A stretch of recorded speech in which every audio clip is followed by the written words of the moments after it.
नमस्कार मु सुनील कुमार प्रिय दर्शक बंधु जीवंत आहार को आपण मान को पुनर्बार स्वागत करे। आसंतु आज ध्यान निमंते माने पवित्र बाइबल जिहोशुआ पुस्तक तार 10 अध्याय 16 पदरु 28 पद पर्यंत पाठ करिबा। आज मुख्य प्रसंग परमेश्वर विजय दियंती। जदि आपण को निकट रे बाइबल अछि ताहाले मो सहित आपण माने खोलंतु आमाने मिलित भाव रे ईश्वरकर वाक्य को सम्मान सहित ध्यान दे पाठ करिबा। एथि मध्यरे सेही पांच राजा पलाई मकदेबा गुंफारे आपण मान को लुचाइले। तो सेही पांच राजा मक्केदा गुंफारे लुचि रही अछंती ए कथा जिहोशुआ को कहा जानते। जिहोशुआ कहिले बड़ बड़ पत्थर गुंफा मुह को गड़ाई दियो और से मान को रक्षा करिया पाए लोक नियुक्त कर, मात्र तु माने स्थगित होई रुओ नाही। आपना शत्रु मान को पछे पछे गड़ाओ, से मान को पछरे थिबा लोक मान को उच्छिन्न करो, से मान को तांको नगर भीतर को जीवा को दियो नाही। कारण सदा प्रभु तु मानकर परमेश्वर से मान को तु मानक हस्तरे समर्पण करि अछंती। एतेरे जिहोशुआ और इस्राएल संतान गण से मानक सर्वनाश पर्यंत और से मानक अवशिष्ट लोक माने कोनोसी प्राचीर बेष्टित नगर को पळाइबा पर्यंत से मान को महासंहार रे संहार कले। तहु समस्त लोक मक्केदा छाउणी की जिहोशुआ निकट को कुशल रे फेरी आसिले। इस्राएल संतान गणर काहारी प्रतिकूल रे केही जीवा ओजाइले नाही। अनंतर जिहोशुआ कहिले सेई गुंफा मुह मुकुला करी गुंफारु सेई पांच राजा को बाहर करी मोहर निकट को आण।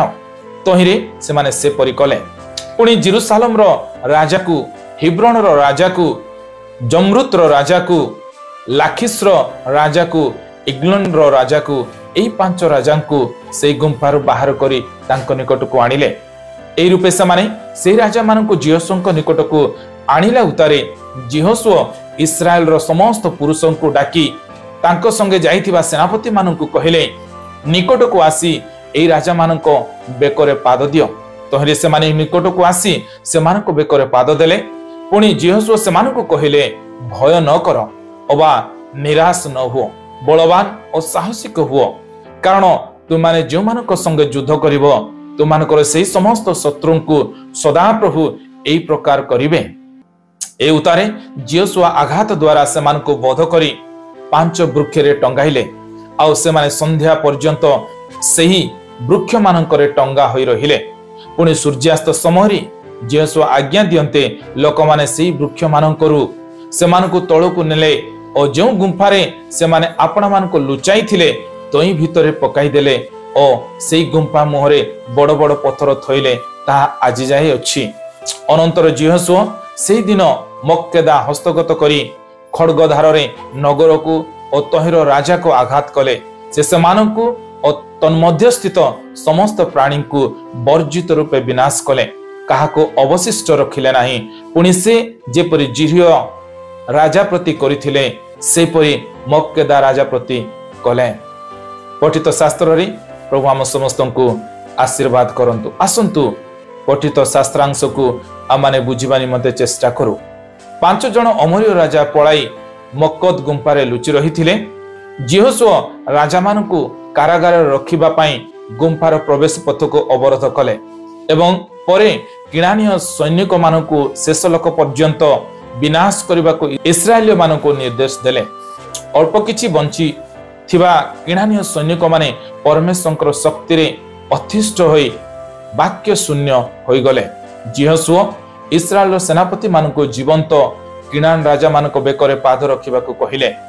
इस्राएल सेना गति लाभ कला एवं मक्कदर समग्र अंचल को काबू कला जोठारे राजा माने लुचि रहिथिले।